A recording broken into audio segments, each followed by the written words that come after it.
Hello folks, and welcome to Friday's Hi-Fi News, etc. And we have for you this time around, we have a trivia question, which I will give you in a moment. We also have 4 Hi-Fi news items. And to finish, we have not 1, but 2 Hi-Fi hints, tips for you. So, trivia. And we've got a new theme for you for this week's trivia question. We're going to go into economics. Exciting, hey? Well, the question is short and rather sweet. There are not many songs out there that include the word Reaganomics. Reaganomics, as in President Reagan and his economic policies conflated into the word Reaganomics. That word was used in a big hit record. So tell me, and this was an 80s hit, who had the hit record? It was actually, to give you a clue, it was a cover of an earlier song. And you know what? Until I formulated the question, I had no idea that Reaganomics as a word was in this particular song. So it's possible you may have missed this as well. So it could be a bit of a poser for you. Even so, have a little think. Please don't do any Googling or internet research. I've given you a couple of clues and I'd like you to ponder. I'll give you the answer at the end of the video. Until then, let's start some hi-fi news, shall we? And we'll begin with a digital audio player.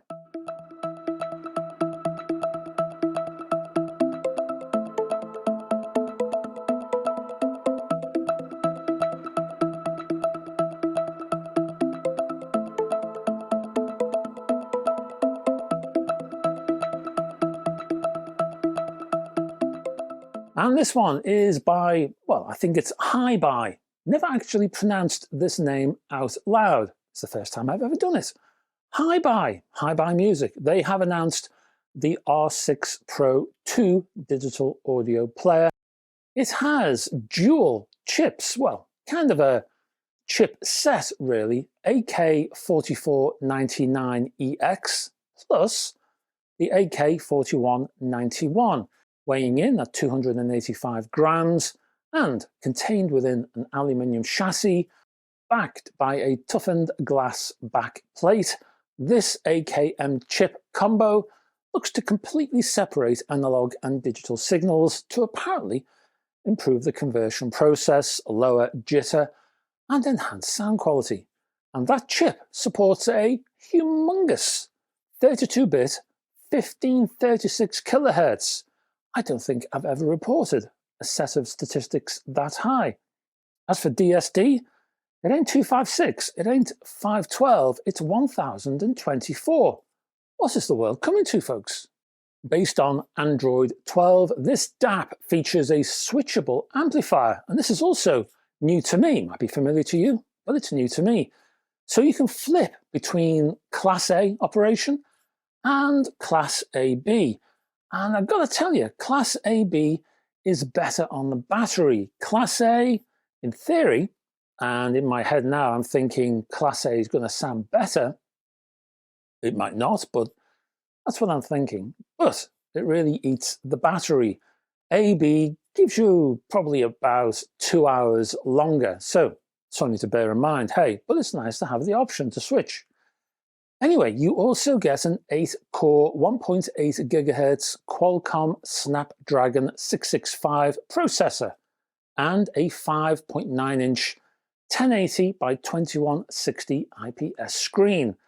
These are all interesting specs, I'm sure you'll agree. Buried inside is a 5000 mAh battery with a 0 to 100% charging time of just under 2 hours, which ain't bad.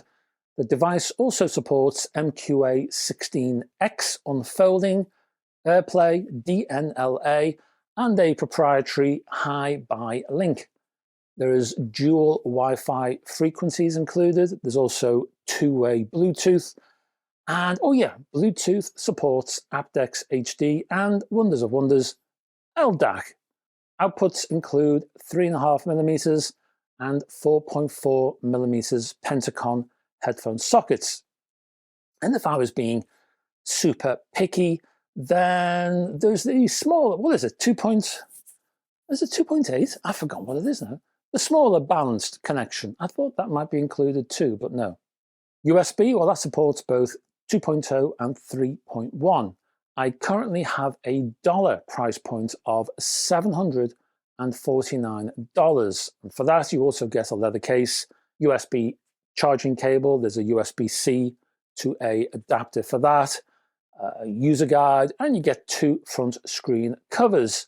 Very nice indeed. Next up, we're going high-end. We've got an amplifier from Copland.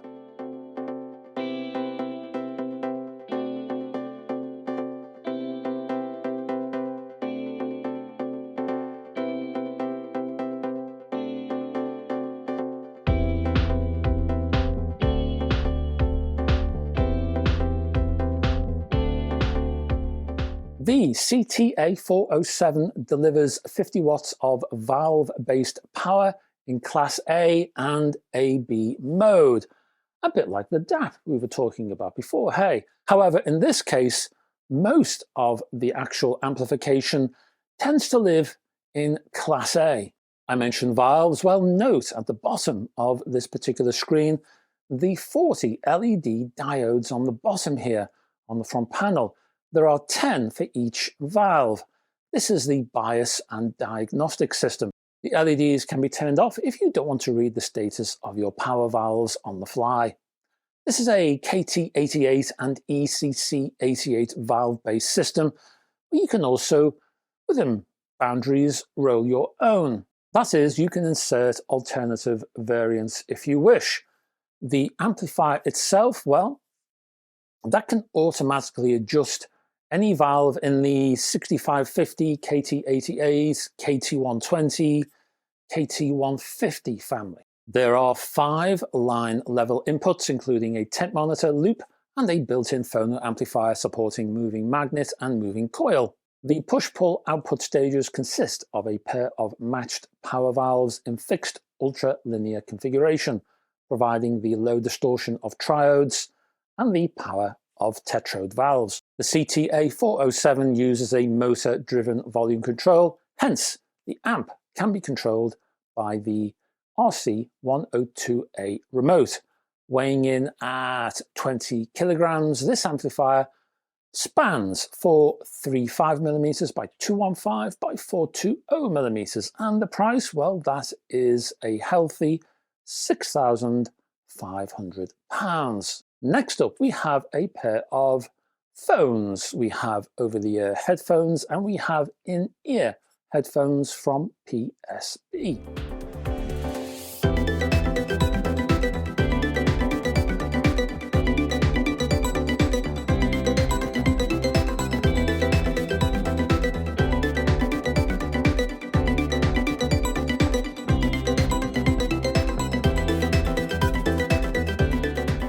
So we have new over-the-ear and in-ear designs which follow the M4U line.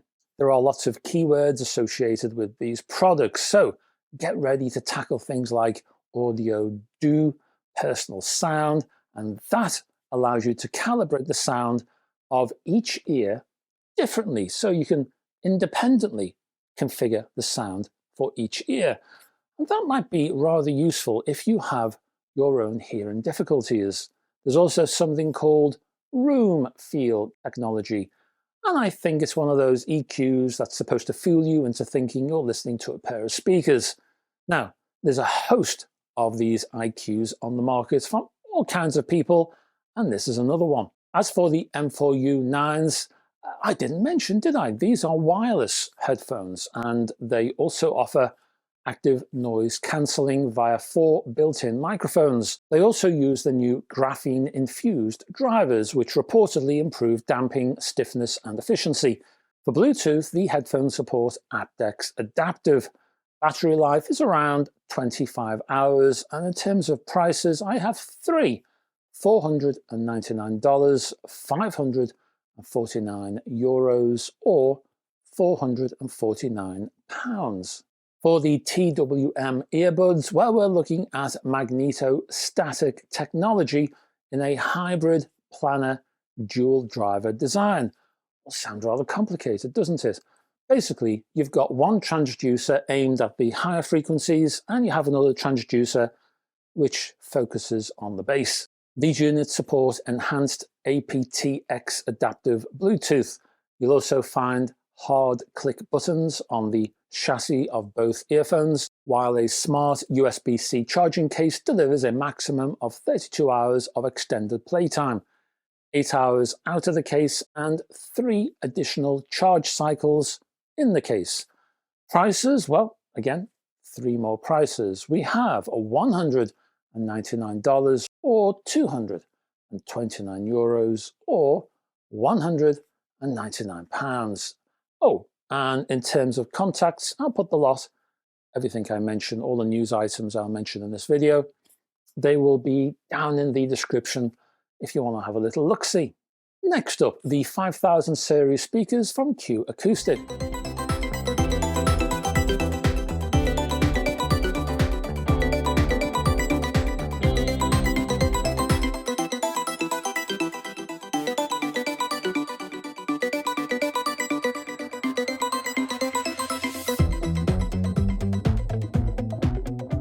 Now, yes, I am terribly late with this particular one, but just in case you missed it, here are the salient points. These speakers are positioned in between the 3000i range and the Concept series of speakers. Now, in the 5000 series family, you've got different size speakers. You've got the 5010 bookshelf, and going up a level, you've got the 5020 stand mount, and you've got the 5040 floor standers, and going up from there, the 5050 larger floor standers. And if you're into AV, there is the 5090 center channel. Highlights include the C-cubed continuous curved cone design, which is the new mid-bass driver. This apparently helps smoother high-frequency integration with the tweeter, plus enhanced bass. With a design taken from the Concept series, but in a new kind of housing, the tweeter is hermetically sealed and mechanically isolated from the front baffle to protect it from internal pressure and resonances from the mid-bass driver. Inside, there is point-to-point internal bracing to stiffen the cabinet. There's also Helmholtz pressure equalizers to reduce internal pressure and standing waves. Prices, well, for the 5010, we have £499 or €649 or $749. We also have for the 5020, £599, €799, $899. For the 540, £999, €1,299 and $1,499. And that's your news. Let's have some hints and tips, shall we?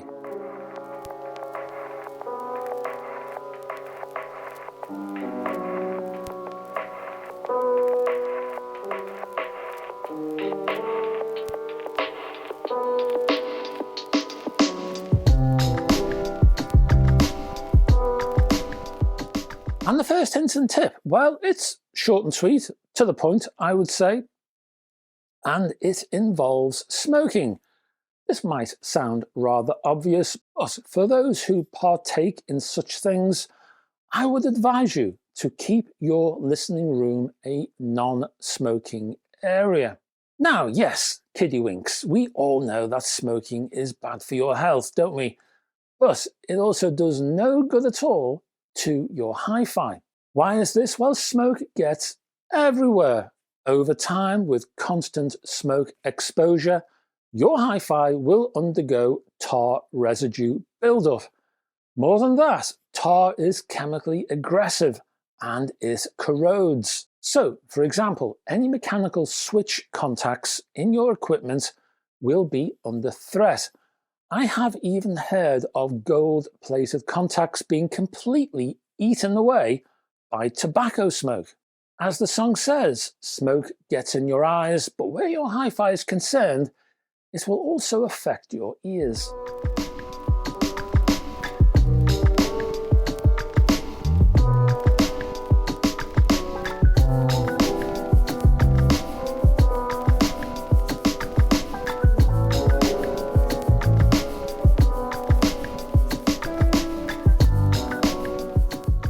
Now, for the second hint tip for this video, I don't know if I've addressed this one before, I can't remember. But anyway, it bears repeating even if I have.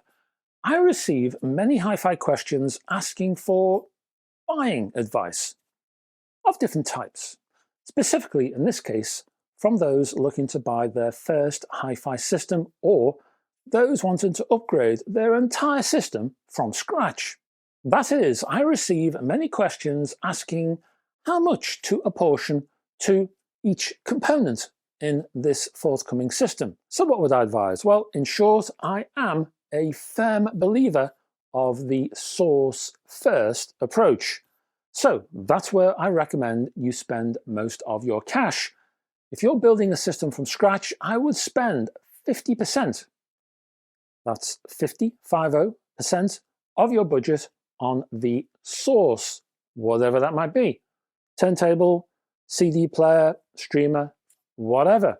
Then 20% on an amp, 20% on your speakers, and then 10% on some basic shelving, cables, and the like, which is also important.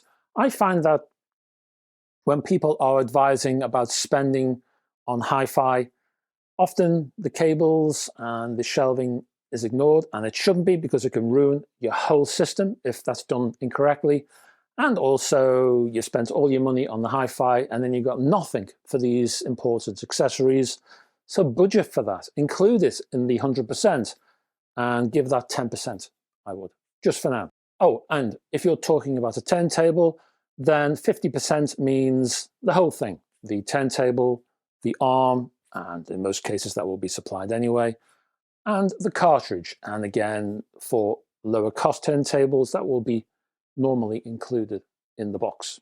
Now, of course, you can always upgrade later on to even things up a little bit, but just to get you up and running, that's my ratio, as it were. Now, some of you will wonder why I recommend weighing in heavily on the source. Why is this? Well, the source is the sharp end of the spear. The source is the thing, the only thing in your hi-fi that collects information from the software, from the vinyl, from the CD, from the data stream, whatever it is. The source is the only thing which touches that. It's not the amplifier, and it's not the speakers. It's certainly not the speakers. The speakers are way down there somewhere. The source does the job, nothing else. So if the source messes up, that situation will not improve when the data heads off to the amplifier. How can I describe this? How can I express this properly? Well, let's say you have a turntable, okay? Let's say you have a turntable, and that turntable, it's not very good. Our fictional turntable, it ain't very good. And let's say you put your vinyl on the turntable, and potentially you can get 100% of the information from the grooves. Well, let's say this turntable doesn't do that. Let's say it only grabs 50% of what's possible. It's not doing a great job. So it only grabs 50%. It takes that 50% detail, that information. And what does it do? Well, it passes that 50 to the amplifier. The amplifier takes the 50% and says, is that it? Is that all I've got? And what does it do? It doesn't grab more information from thin air. It does its best with the 50% it's been given.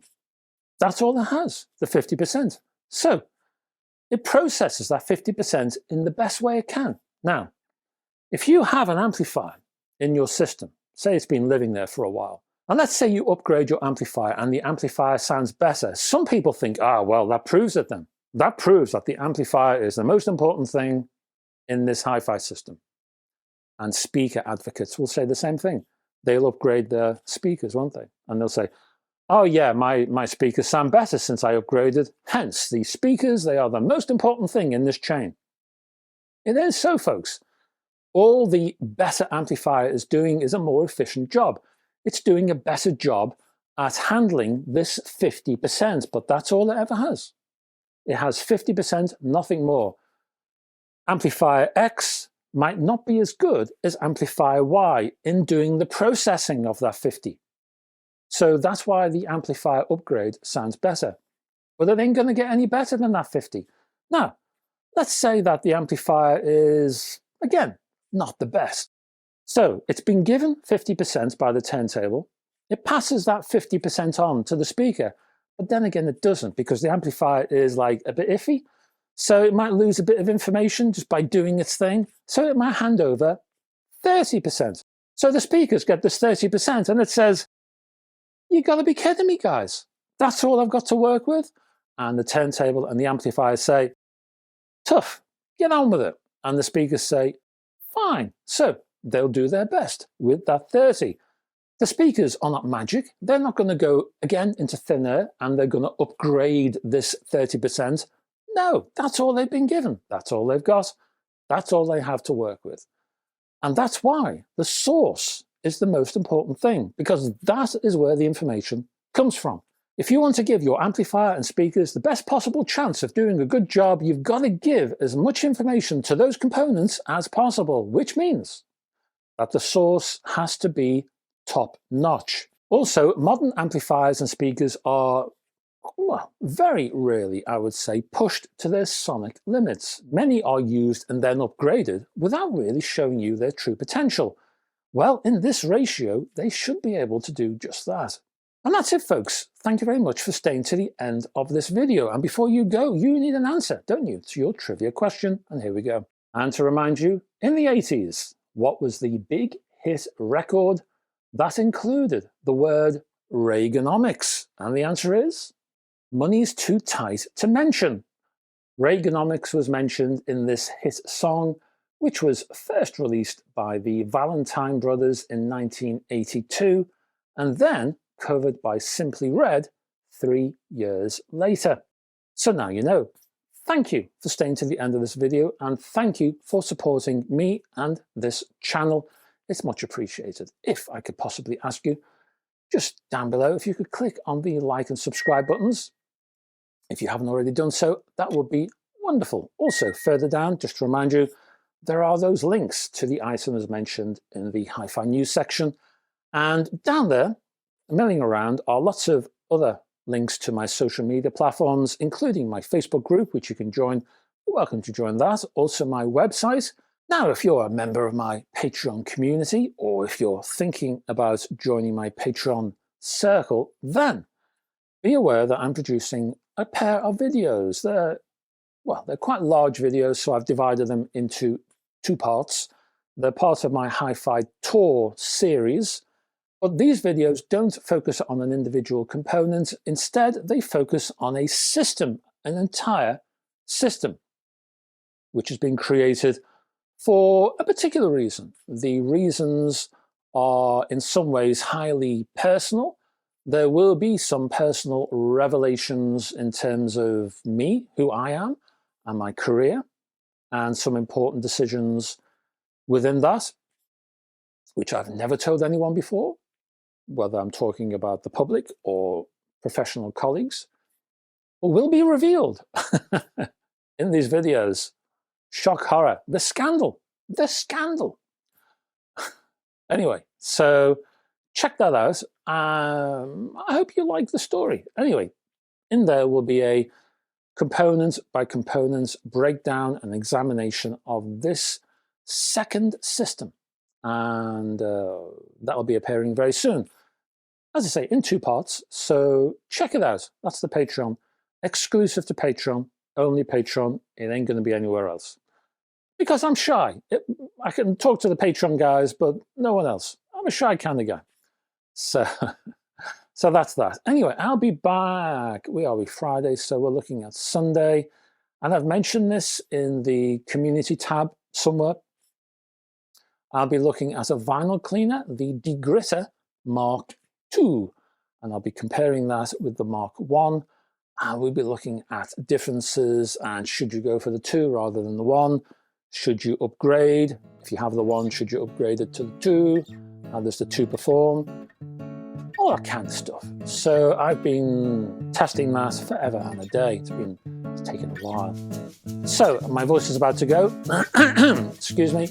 I will see you then. And we'll have your company, of course. Until then, folks. Bye-bye for now.